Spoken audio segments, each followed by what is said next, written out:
তব কথামৃত তপ্ত জীবনাম কবিভিরিতাং কলমশাপহম শ্রবণমঙ্গলাং ভুবি গৃণন্তি যে ভুরিদা জনা। নমস্কার, সৎপ্রসঙ্গ চ্যানেলে আজ আমরা জানব ঠাকুর শ্রী শ্রী রামকৃষ্ণ পরমহংসদেব ভক্তিযোগ সম্পর্কে কি বলেছেন। তিনি বলছেন, যেমন জলরাশির উপর বাঁশ না রেখে একটি রেখা কাটা হয়েছে, যেন দুই ভাগ জল, আর রেখা অনেকক্ষণ থাকে না।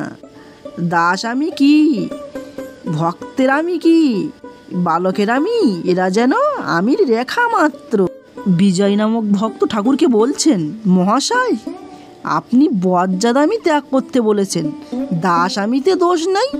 শ্রী শ্রী রামকৃষ্ণ, হ্যাঁ দাস আমি, অর্থাৎ আমি ঈশ্বরের দাস, আমি তার ভক্ত, এই অভিমান, এতে দোষ নাই, বরং এতে ঈশ্বর লাভ হয়। বিজয় বলছেন, আচ্ছা যার দাস আমি তার কাম ক্রোধাদি কিরূপ? শ্রী শ্রী রামকৃষ্ণ, ঠিক ভাব যদি হয় তাহলে কাম ক্রোধের কেবল আকার মাত্র থাকে। যদি ঈশ্বর লাভের পর দাস আমি বা ভক্তের আমি থাকে, সে ব্যক্তি কারো অনিষ্ট করতে পারে না।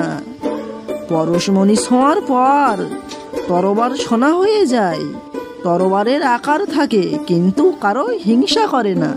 নারিকেল গাছের বেল্ল শুকিয়ে ঝরে পড়ে গেলে কেবলমাত্র দাগ থাকে, সেই দাগে এইটি টের পাওয়া যায় যে এককালে ওইখানে নারিকেলের বেল্ল ছিল।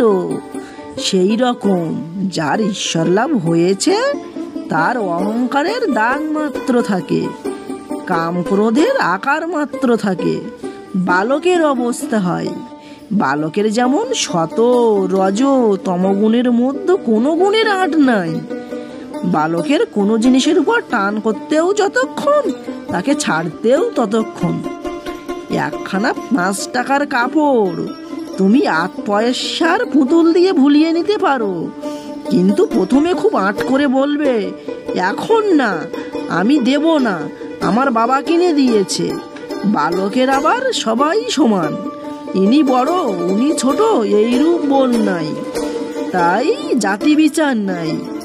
মা বলে দিয়েছে ও তোর দাদা হয়, সে ছুতোর হলেও এক পাতে বসে খাবে। বালকের ঘৃণা নাই, সূচি অসুচি বোধ নাই, পায়খানায় গিয়ে হাতে মাটি দেয় না। কেউ কেউ সমাধির পরও ভক্তের আমি দাস আমি নিয়ে থাকে, আমি দাস তুমি প্রভু, আমি ভক্ত তুমি ভগবান, এই অভিমান ভক্তের থাকে। ঈশ্বর লাভের পরও থাকে, সব আমি যাই না। আবার এই অভিমান অভ্যাস করতে করতে ঈশ্বর লাভ হয়, এরই নাম ভক্তিযোগ। ভক্তির পথ ধরে গেলে ব্রহ্মজ্ঞান হয়।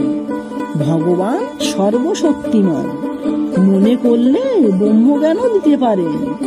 ভক্তেরা প্রায় ব্রহ্মজ্ঞান চায় না, আমি দাস তুমি প্রভু, আমি ছেলে তুমি মা, এই অভিমান রাখতে চায়।